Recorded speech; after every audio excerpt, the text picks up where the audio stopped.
The No Nonsense Roundtable. It's a weekly show broadcast on Rochester, New York's 50,000-watt iHeart radio station, News Radio WHAM 1180. The host, Dom Genova, interviews guests from all walks of life, all with amazing stories to tell. What you are about to hear is a recording of a previous broadcast without the breaks and commercials, and with added visuals that enhance the radio experience. Now, here's host Dom Genova. Well, welcome everybody to another edition of the No Nonsense Roundtable. I'm Dom Genova, your host, every Saturday here on News Radio WHAM 1180. And like I like to remind you, all the past shows are on NoNonsenseRoundtable.com. So if the show is about people you don't know, you need to know more about, and people you do know, you want to know better, we have the second category here because we have Doug Emblidge and Ginny Ryan. And who doesn't know you people? Oh, there's people out there. The people we haven't found him yet. Dick Burt, former Channel 13 guy, used to say if he had been there, I think 25 years at that point, he says he figured it was a 50% recognition locally. So that the other 50 keep you humble. Well, you Exactly. have to, wherever you go. I mean, you go to Wegmans. I mean, people have to recognize you and whatever. I mean, do people come up to you and ask you for your autographs and stuff like that, or they, do you know when somebody's looking at you and they go, "Oh, I think he recognizes me"? Depends how much makeup I have on. I can look vastly different. Doug, on the other hand, always looks like Doug. Well, he uses less makeup than you by a little bit. He needs more makeup. Yeah, he sure does. More and more. You know, it's a nice feeling. We've both had that experience where someone looks at you and you look back and you're like, yeah, I work on the news. And they look at you and they're like, no, I never watch the news. So that's why I'm always hesitant to say, maybe you do know me, because there's always that person that says, no. That's not it. Yeah, we did that. That happens a lot. I think too, you don't want to assume. They might be looking at the person next to you or whatever. But I think as time went on, more and more people did know who we were, and that's part of I consider it a fringe benefit of the job we used to have, because almost all the people who are going to come up and talk to you are very nice. They feel like they know you, and that's where I think that's the most difficult thing to me is sometimes you don't know if you know them, right? Or if they just know you from being on television, and so I'm always careful about that to kind of feel out the situation and decide if indeed they're just folks who watched and feel like they know you. But in many ways, that is the greatest compliment they can pay you, to feel like they know you and that you should know them because they've been watching for so long. So that, if anyone ever, Ginny knows where I'm going with this, complains that it's a burden, I have a thing that I don't know where I got it from, but I would tell my kids this growing up, that some people have real problems. Oh, it's true. Yeah, That's true. And I get sick and tired of hearing people who are famous, who wanted to be famous, and then they get famous and they're like, oh, it's such a burden. I'm like, well, what did you do it for then? It's a gift when someone recognizes you, but I have to say it still surprises me, because it's not the reason why I did this job, to be recognized. I really did the job to be a journalist. The TV part came afterwards.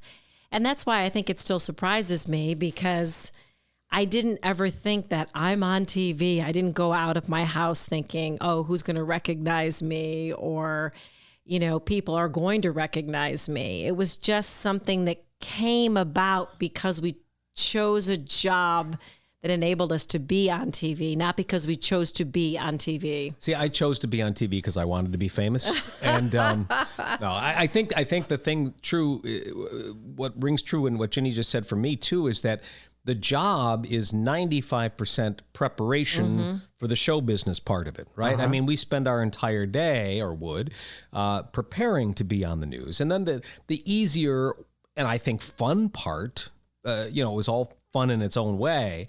But I think, the showbiz part was a tiny little fraction of the day. But that's what people see. That's that's your daily final exam. And so, yeah, but I think the connection, what it reinforced for me was that you do connect with people and that what you say and what you report and how you report it matters.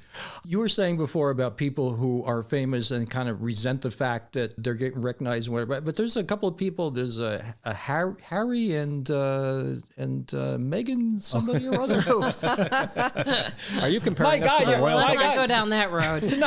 No, but these people are complaining that they're too famous. Yeah, I mean, and you're right. People have, you could live in the Ukraine, Harry and Meghan, or you could have this wonderful life here in the United States and just be thankful for it, right? Isn't it kind of what you're saying? It's a lovely, lovely thing that happened to us along the way in our careers. And I look back on it and I just feel so incredibly grateful that we did something that we loved. I never felt like I actually worked a day, although I did, I guess. Yep. But, you know, we had these great jobs, and what a wonderful fringe benefit to have done it so long in our hometown and to be recognized and welcomed into the homes of so many people.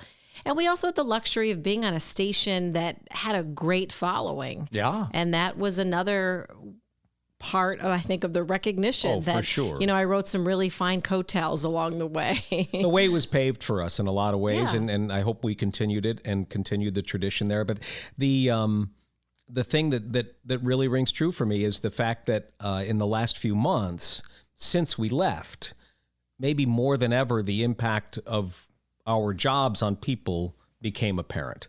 That people will actually walk up to you now and say, Yeah. we miss you, or, you know, which is nice. It's just a nice sentiment. It was funny. It's a lot like going to your own funeral when you leave a very public job. You know, people are saying some really nice things right in front of you as if you're not even there.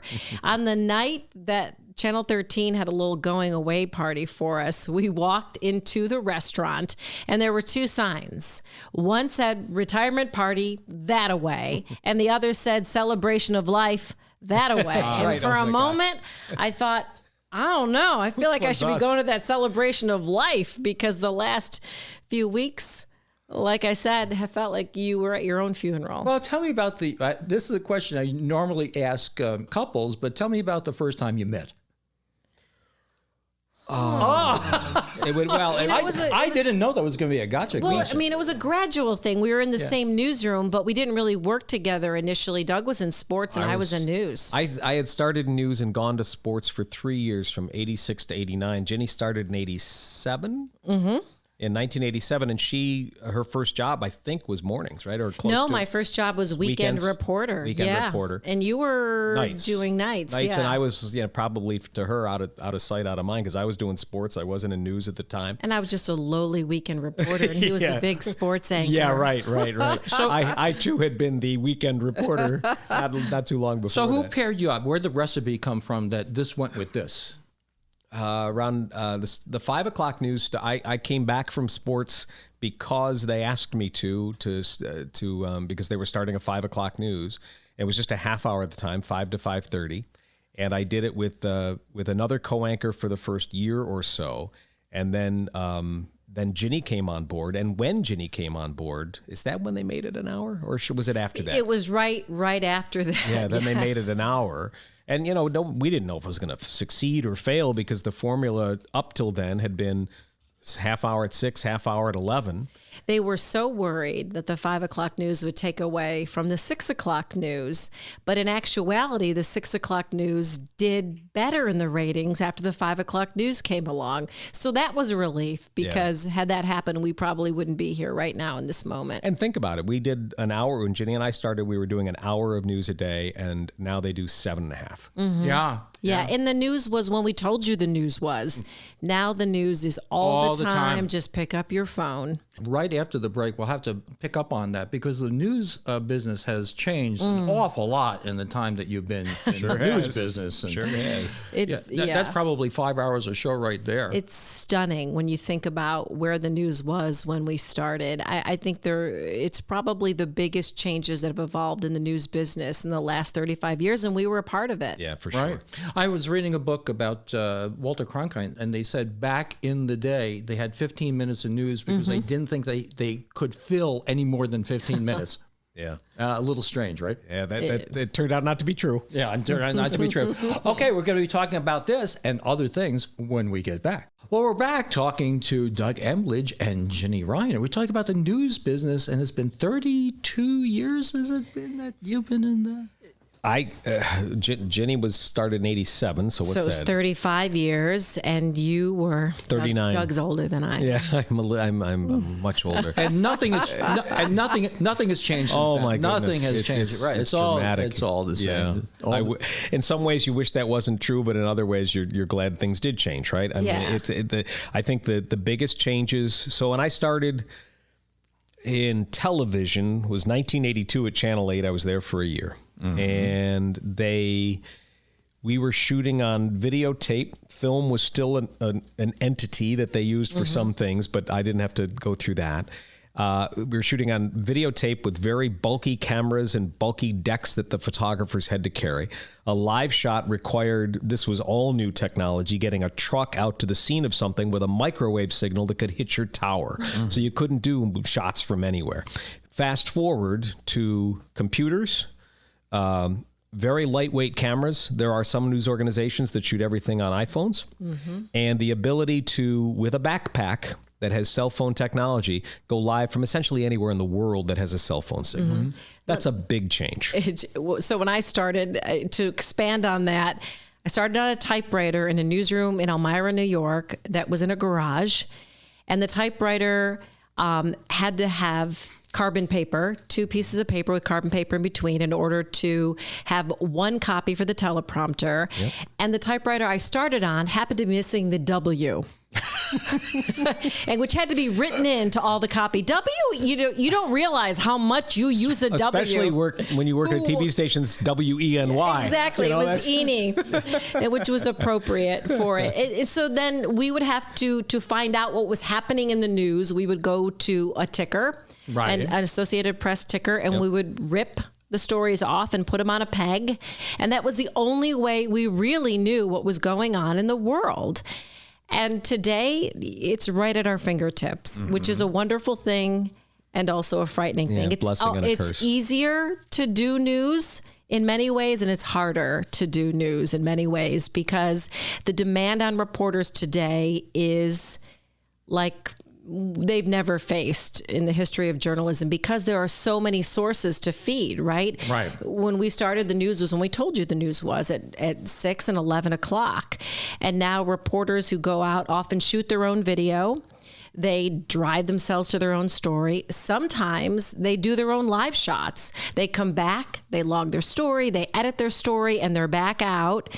They also have to put together a story for our website, Facebook, Twitter. They don't even have time sometimes to process what they're experiencing in the field, because the demand for that information is so great that it has to be instantaneous. And the other hard thing about that, and I've talked to some of our young reporters, I keep saying our, I realize I don't work there anymore. I say it all the time too. But the difficult thing that maybe the layperson wouldn't realize is that writing for television and writing for a web article are 2 totally different kinds of writing. One is like writing for a newspaper, right? And one is writing for the ear and matching your words to go with the visuals you have. TV writing is an art in and of itself.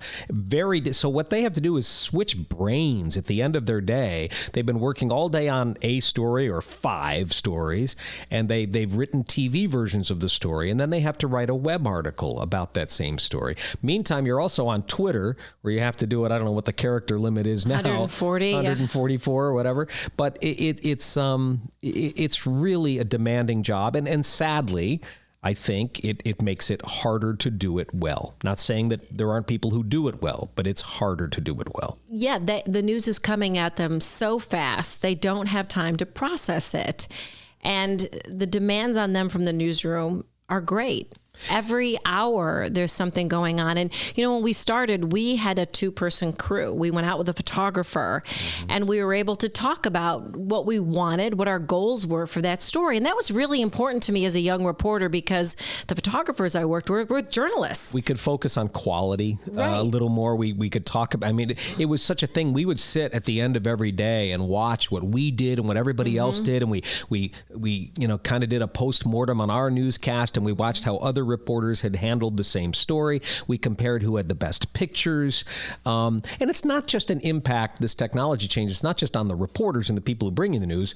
Probably the bigger story is the impact on the people who watch it, right? The people who consume news.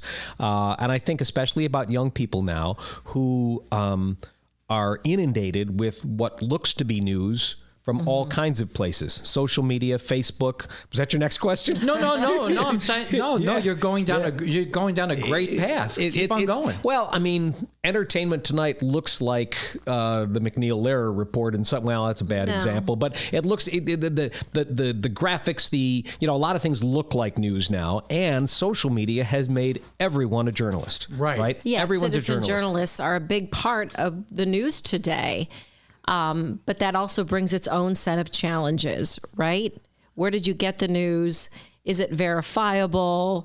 Was this video doctored? There's just a lot of questions. And when we started, we did something called media literacy, remember, way back in the day. But media literacy is more important now than it's ever been, right? To understand our sources of news, to understand where it's coming from, and the viewpoint that may be coming with that news. We used to get criticized sometimes. Something was going on, pick a town, Spencerport, and everybody who was on Spencerport's Facebook page knew about it, but it was not verified, and very often it turned out not to be true. And we'd get called, why are you guys keeping this a secret? Why are you hiding this information from us? Well, because we had standards that we applied in terms of sourcing material and confirming a story and corroborating a story.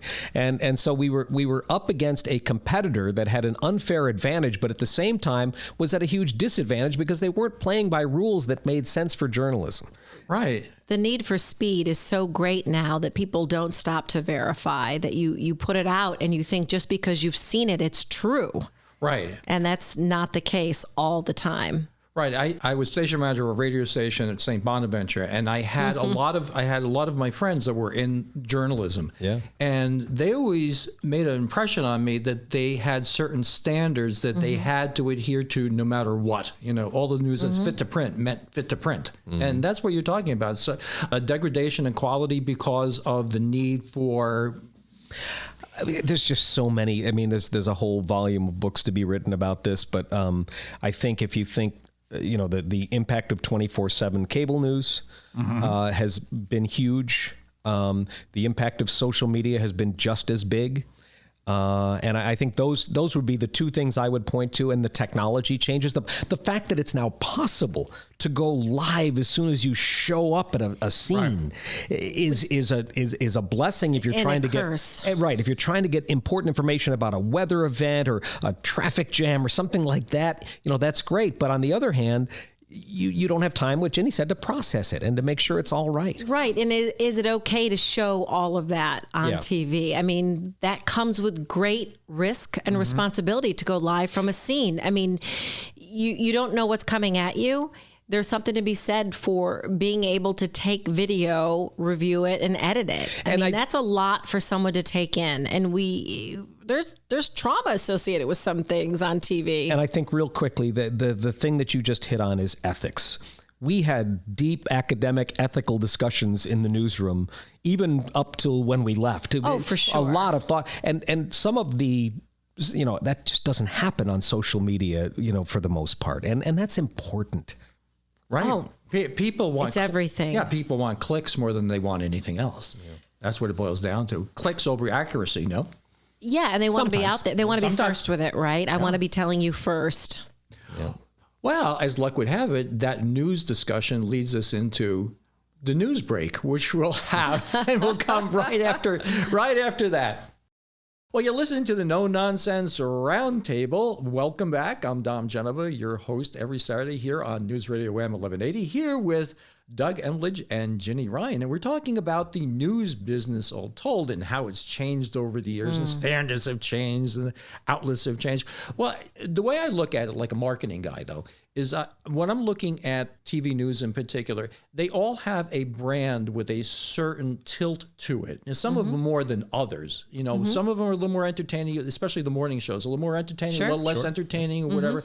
And some of them, I would say, a little more bias.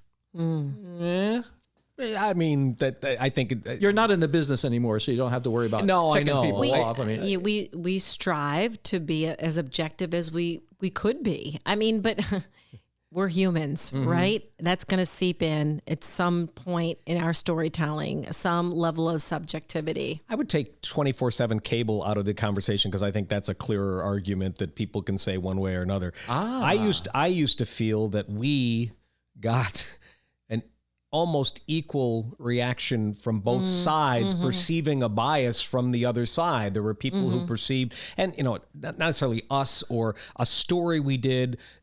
Very often I felt back in the old days before email, and you'd get phone calls complaining about your story, and you'd get somebody on one side complaining that you favored the other side, and you get a call from the other side saying you favored that. And then you think, I must have done my job. Found the middle. That's a good thing. Yeah. Right? I don't know. I mean, the bias is so, sometimes it happens, because of the reality of putting the story together. You didn't have enough time to get to the other person. Sure. I mean, there's all kinds of factors that go, but there's, the people used to talk about the media agenda, and I used to laugh. I said, I sat in how many thousands of meetings discussing our story options for a day, and never once did somebody say, we're going to take this side on this day. Never. No, in fact, we were required to not do that. Exactly. So one interesting thing you just alluded to is that you seem to put broadcast news in a different silo than cable and than the 24-hour cable news. I mean, there's similarities. We're doing the same thing. We're trying to tell stories. I think that the farther you get from local news, the greater the pressure. I've heard that before from other guests in your business. Think? Jenny's looking at me like she doesn't agree. That might have been true maybe 20 years ago. I think it's changing a little bit on the network level too. I see that. I do. Which change? I think that there's an angle on the network news. No, that's what I said. It's become very formulaic to me. Yes, it is. And that's troubling, but it's apparently working for them. And I do think, yes, cable news does have more opportunities for you to listen to people who have the same thinking that you do. Well, I think what's happened bluntly is that the people in power have found that there's money in parroting a single view. And not only that, 24/7 means you have to fill. CNN, when it started, just picking one, used to be literally 24 hours of news. The talking heads and the pundits really kind of crept into cable news over time, and they became the stars of the networks. Right. It got harder and harder to fill the news. Right. So they had to bring in people with an opinion, right? And the pie was being sliced in so many pieces that you had to give people a little bit of something for everybody. Local news, we're just trying to get the shows on the air. And it gets harder and harder every day to do that. I just violated my own rule. What did I do? I called it a show. That was one of my broadcast. I used to tell newscasts. I used to get mad at reporters who called it a show, and then I just did it myself. Well, but it was commonly referred to as that. In those lines, why do you say something was taped? You're not using tape anymore. I'm glad we have that on tape. There's no tape. And some people still say film. Film at 11. Film at 11. There's no film. There's no tape. Nope. That's like I've probably said this 100 times over the radio. Why do you trip and fall? And people go, watch it. Where were you 5 seconds ago? We're going down this rabbit hole. I don't get that. Okay, since we're in this lighthearted atmosphere now, tell me about somebody that you met that surprised you, or delighted you, or that you never thought you'd meet before and you met him. Doug Emblidge. Never thought I'd meet him. Completely surprised me. I thought he was very arrogant, and he really wasn't that bad. I was a kid. I'd grown up watching Jenny, and well. The gloves have come off, Tom. You're sounding like the old. You're sounding like the old couple, and Everybody Loves Raymond. It's 6 of one, no, it's half a dozen of the other. I thought you were going to say the young couple on Everybody Loves Raymond. Yeah, I mean, I think of people you met that I think had a big impact on you, just in terms of power and celebrity. Mary Tyler Moore. Yes, really? She was delightful. Mary Tyler Moore. She was exactly how I had hoped she would be. She was charming. She was graceful. She was reserved. met Barbara Walters. Ah.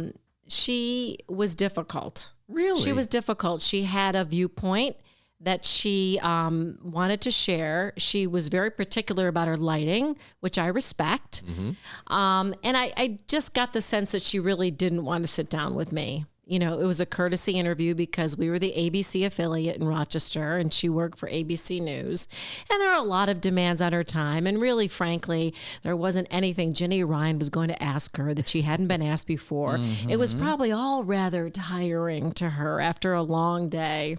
Yeah, I met Reggie Jackson. You know, it's probably just like that. I did too. He was here for the Compeer lunch, and I met him that day. And I was not a Yankee fan anyway, so it didn't mean that much to me. I think about Hillary Clinton. I met Hillary Clinton. And what'd you think of interviewed Hillary? her. I thought she was very smart. And I thought she was charming. I could see there was a charisma about her when I sat down with her. There was a great ease at which I could talk to her about silly things. We were talking about some clothes, some pieces that she had with her. And it was a lovely conversation. I mean, she made me feel comfortable. There wasn't any arrogance. She was down to earth. And when I asked her a few questions, she was forthright. And I enjoyed speaking to her. She's a good politician. That weekend that I interviewed her, oh my gosh, I'll never forget it. It was the weekend that Bill Clinton admitted to smoking marijuana. Do you remember that? he didn't inhale. He didn't inhale, it, but right? yes. And oh my gosh, I debated in my head Whether to ask that question. whether to ask that question. Did you? Nope. So I met her husband briefly outside Edwards Restaurant downtown, and he was in town. She was running for Senate. And it was when the whole Mark Rich, was it Mark Rich? The little scandal over some business thing he had when I can't remember. I don't know it's Mark Rich. He had granted a pardon to somebody, and I think it was. So I see him come out, and it was kind of orchestrated. We knew that he was going to come over to where the cameras were. Yeah. I asked him a softball at first, what's it like being the ex-president, having you blah, blah, blah. And then I asked him about that. And when I first asked the question, he engaged, he looked at me, looked at my camera with that Southern accent. And this goes for politicians of all stripes, by the way. And as soon as I asked him the tough question, I ceased to exist. You see him turn and walk on. And real quick, the same thing with Vice President George Bush back when he was Reagan's VP. I had very little impression of him because he was a VP and he was under this superstar, figure of Ronald Reagan. But when he came to the U of R once, and I was in a small room with him, and I didn't do a one-on-one interview with him, the charisma was there, and you could see it, and you understood why some of these people command a room. Mario Cuomo was the same way. He was. I found Very him devastated. difficult. He Oh, was my very goodness. difficult, but he had a power about him that was almost off-putting, right? Yeah, he and was like his intimidating. son, Yes. does too. But for me, every time people would say, "Oh, who was the greatest celebrity you interviewed?" And there wasn't anything I could have asked them they hadn't been asked before. Right. And Yeah, frankly, that's the the hard answers are part. all canned. But the best interviews for me have always been the ordinary people in our community. I agree. Quote unquote ordinary people who've done some extraordinary things and speak from the heart, and they speak authentically. And those are the stories and the interviews that I will carry with me. The celebrities were fun to meet. Yeah, it was cool to meet him. Yep. But you kind of came away with an impression that wasn't bad, but it didn't blow you away. And every once in a while, I'm sorry that we're not on television because the light in your eyes portends that you are telling me something that you really believe in, which is great. Aw, It's thank you. wonderful. And we're going to talk more to Mr. Emblidge and Ms. Ryan right after this. Well, we're listening this morning to Doug Emblidge and Ginny Ryan. We're talking about the news and their relationship over, a long period of time. So, We've forgotten how long. okay, so tell me the first time you laid eyes on each other. No, maybe not that. Let me tell when's the first time that you had to work together? Did it all go smoothly, or was one more accommodating than the other? Did you ever get into an argument? If the argument was really bad, what was it about? Did we and ever did you get get into over it? Oh, we got into argument. Okay, there you go. We were. Each one of us could tell when the other one walked into the newsroom if we were having a bad day. We knew, and I was like, oh, would we try to compensate for each other? If I was having a bad day, Doug would spot that and compensate for me, and I would try to do the same on your very rare bad days. Oh yeah, I could be moody. You just know each other after a while, and that was the greatest fringe benefit of my career. We talked about people knowing you in the community, and that was a wonderful fringe benefit. But to love the people you work with, man, you can't put a price on that.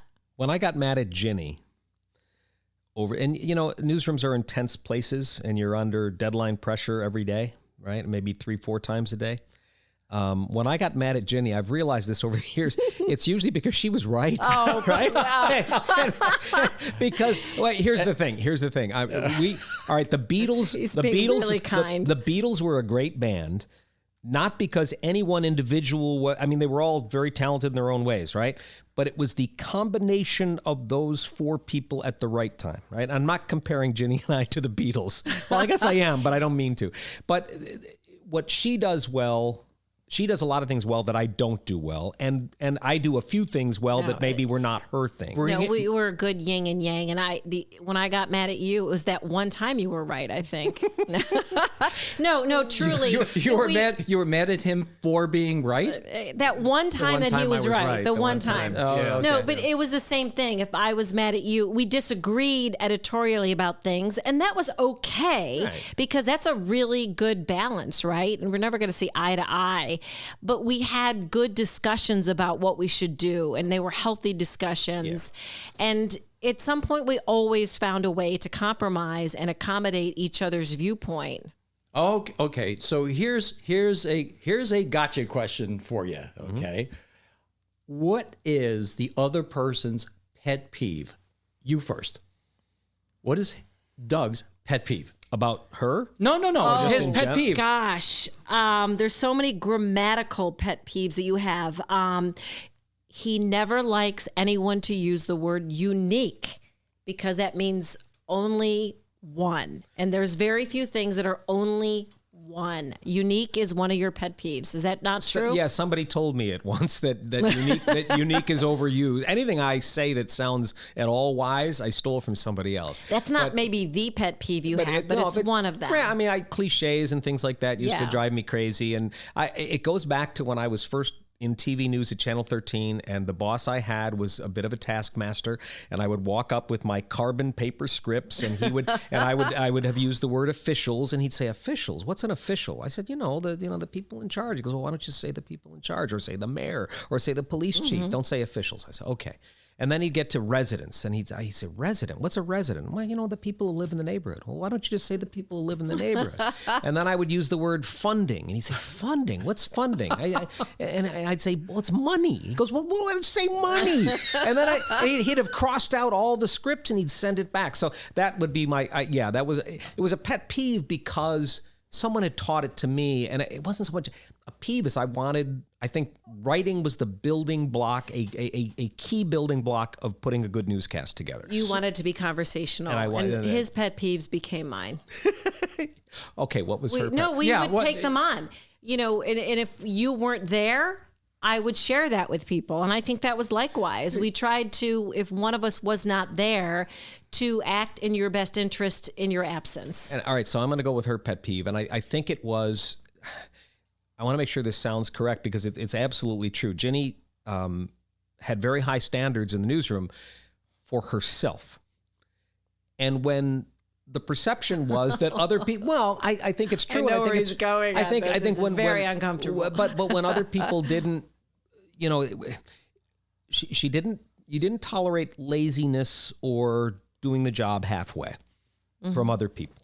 And it didn't, but she also had a very good quality for that, where she would become a mentor for these people and very often turn them into, I'm not going to say mini Ginny Ryans, but people who understood. I mean, how many people at the end of our careers mentioned how much they learned from you over those years? Oh my gosh, likewise. I think that was something that we shared in common, a deep passion for teaching the younger generation of newsroom leaders and newsroom reporters. And that maybe, gosh, wouldn't that be the nicest legacy for us? That was just so important to teach other people. And we had a newsroom full of hungry young reporters who wanted to learn. And those that didn't want to learn didn't usually stay very long. But that's what made our newsroom what it was. It was people wanting to learn and do better for our community each and every day. And we worked with some really good people. Great people over the years. And, you go from being the young one just arriving and learning from everybody around you until all of a sudden you look around like, oh, wait a minute. Now they're looking to me. Right. We taught Al Hart what we could, but it just didn't work out. He talks about me working hard, but you worked extremely hard. And I always felt bad. I'd come into work and I'm like, oh my gosh, Emblidge has already been at work 6 hours. He's still here. No. We pushed each other in many, many ways. You raised a family working almost exclusively. So did you. Yeah, but all right. There's a difference between me and the mom and the dad. I don't care. There's a responsibility that comes with being a mom. You were an excellent dad, though, Well, I and you were a appreciate very that. hands-on dad. And I interviewed his kids at the end of your career at Channel 13. And I interviewed yours. And it was so interesting that Aaron, your oldest, said to me, my dad never missed a thing. And that surprised me only because I talked to Doug on a regular basis during those years, and you felt that you were missing things, but at the kids' perception was that you were always there. And that just touched me because I wanted you to know that. I think that would have mattered to you, and I shared that piece. You did share that with me. Because the most important thing is what your kids remember of you growing up, right? And real quickly, just in rebuttal to that, you designed a life around your kids. You designed a life. So did you? Yes, but you worked nights and you made sure you got home. No matter how hard the job was, you couldn't go home every night. But you were there for the homework. You were there for, so I think we both did that. And I think, broadcasting's been a wonderful, wonderful trip for both of us. And it comes with, like any job, some disadvantages or some hardships or some, things you got to take on. But we have no regrets. No. Right. No regrets. Well, when you get to where we are in life and you can say that, that's wonderful. Now, there's only a minute left. We have to get in here what you're doing now. I mean, come on. Ginny first. I'm Director of Community Engagement at Canandaigua National Bank. So the Community Engagement Department oversees our philanthropy, our communications, social media, and our events. So we've got a great team of people that I work with, and it really, all of those pieces help tell the story of Canandaigua National Bank. It's very involved in our community. They give back tremendously, and through all of those pieces, we're able to, I think, elevate the story of all the good things the bank does. I'm with Alesco Advisors, which is a registered investment advisor, employee-owned in Pittsford, founded in 2000. We manage we have under advisement about $5 billion, but a lot of that, more than half of it, is for not-for-profits and institutions. So 2 of the boards I serve on are actually clients of Alesco, and I've known the man who founded the place for a long, long time, and really enjoying. Really, as Ginny and I are both doing, we're drinking from a fire hose as we learn something new after all these years. I can only imagine. But on the other hand, it's energizing, it's exhilarating, and here's the funny thing: is I'm learning a lot from the people who are my kids' age. And that's fun, and they pretend to like me, so that's great. The thing I loved about my job at Channel 13 was that I learned something new every day, and I'm still learning something new every day. As Mayor Malik Evans said, you went from anchor to banker. That's a great line. And I'm like, well, not banker in the loosest terms, okay? Well, it's been a delight to have you here in my studio. And thank you. Thank you. Really, really would love you to come back again and very soon, because I think we only scratched the surface of all this. We can talk about ourselves. We can scratch some more, Dom, if you want. Okay, well, thanks again. And everybody, next week, 10 o'clock, Saturday mornings, it's the No Nonsense Roundtable. Thanks for listening. Tune in 10 a.m. Saturdays on News Radio WHAM 1180 or stream at wham1180.com. Don't forget to like and subscribe, and we'll make more.